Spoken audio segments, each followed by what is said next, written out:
live in session here on Six Music. That's Cerys Hafana and Koidra, I believe, the pronunciation, but we can work on that in a bit.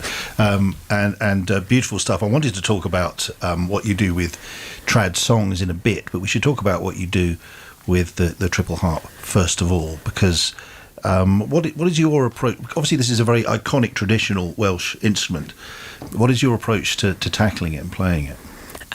My approach seems to have been to do things with it that get me in trouble on Facebook with the old guard. I enjoy using the two outside rows of strings, because you've got these two rows that are tuned in unison, so you've got two of each note, and that's my favourite thing to work with on the triple harp, because it's just not, it creates effects that you just can't get on other types of harps or on pianos or on any, most other types of instruments don't allow you to kind of play the same thing with both hands, but maybe out of sync with each other, and you get all sorts of strange effects. And I think you can draw a lot from like minimalism and those sorts of musics, and I really enjoy exploring that side of it. And you seem to have your own rhythm section within that as well at work, which is a very, again, when you're trying to push boundaries as you are, that's a very handy thing to have at your disposal, isn't it? Yes. Well, yes. I mean, I really enjoy messing about with the rhythm. I recorded my last album with a Bowron player, which was really nice. I know some people assumed that was me making the Bowron sounds with, I don't know, my feet or something on the strings, which would have been really impressive. But no, I really enjoy doing ridiculous time signatures. I played with an ensemble of 6 keyboards in uni, and that was all playing stuff in stupid time signatures and confusing ourselves as much as possible, and I like to bring a bit of that into, Welsh folk music. Yeah, I mean, one of our favourite artists is Richard Dawson, and he's not averse to doing the old... so he will often keep the beat with his left boot, which it's probably a bit easier for him because he is stood up whilst he's doing it. But watching you play the harp there it's not only beautiful to hear. I mean, it's a really mesmerising thing to watch. And also, I can say that watching you playing guitar on the first tune that you did for us tonight, you've got the very similar playing style with your picking hand as you have with the harp. So you've just taken it from one to the other. You must have looked at the guitar after playing the harp and gone, this is an absolute doddle. Well, I really cheat on the guitar. I discovered open tunings, and now I can just use one finger sliding around on the fretboard. So I wouldn't say that I'm a very good guitarist, but I enjoy it, and I enjoy being quite bad at it.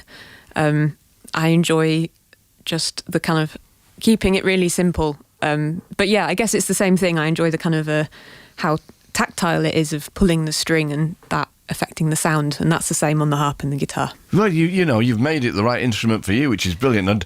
And also, you were saying before, you kind of like a little bit of an enfant terrible for the harp community. You the punk of the outfit. I like to think so. Right, good. We like to think so too. That was so brilliant. And does that extend as well? We should talk about what you do. We heard the wife of Usher's Hall first of all. You're going to play another vocal number later on. What is your approach to taking traditional songs and ballads and making them your own? What do you seek to do there? I think you can always. I enjoy looking for the things in the songs that somehow speak to me, but I also really enjoy looking for the songs that feel like they're 1,000 miles away from my life. And I think there's something quite fun and something almost comedic about singing a lot of folk songs. Like, it's such a strange thing to do, to sing a song that would have meant something in a context 200 years ago, and then to sort of sing it now and act like that's got even more weight to it is kind of funny, because lots of it is just really, it makes very little sense to us, and I enjoy that. It's a snapshot into a different world, isn't it? Yeah. And just to bring Richard Dawson into the frame again, if you don't mind, but Poor Old Horse and those kind of songs that Richard does, they just take you back, as you say, 200-300 years and to the roots of the music itself.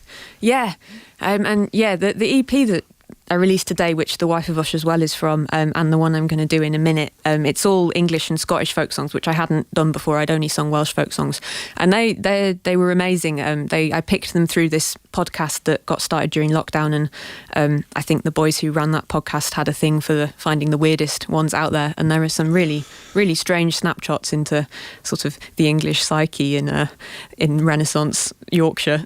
Is that why you moved to Wales?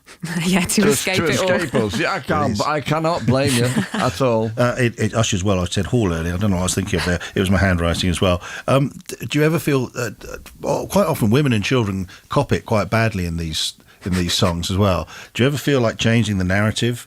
Would that be a bridge too far doing that?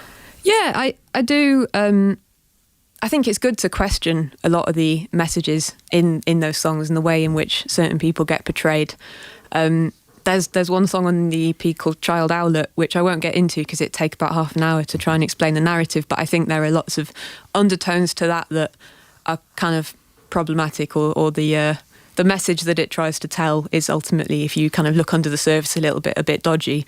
But I guess I've sort of come up with an interpretation of the song that's very much a modern interpretation and definitely isn't what the song means and isn't how the song was intended when it was written, but there's something fun about taking it and sort of insisting that it's a different narrative and changing that, and but still leaving it open and still sort of not shying away from some of the slightly unpleasant stuff. There's no point in going forward and denying these things, is it? I mean, it's set in stone, really. But I also read that your first choice of instrument was drums, so it could have been a very different session tonight. Couldn't it just you in the corner over there rattling away on your own? You've got the drum kit there if you want it. I can't play the drums, but I wish I could. I think if I could have my life again, I would be a drummer. But unfortunately, you wouldn't want to hear me on a drum kit tonight.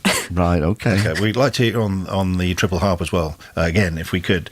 So, what's the next tune you'd like to play for us? This is a Scottish song called Willie of Winsbury. Yeah, take it away. Here we go.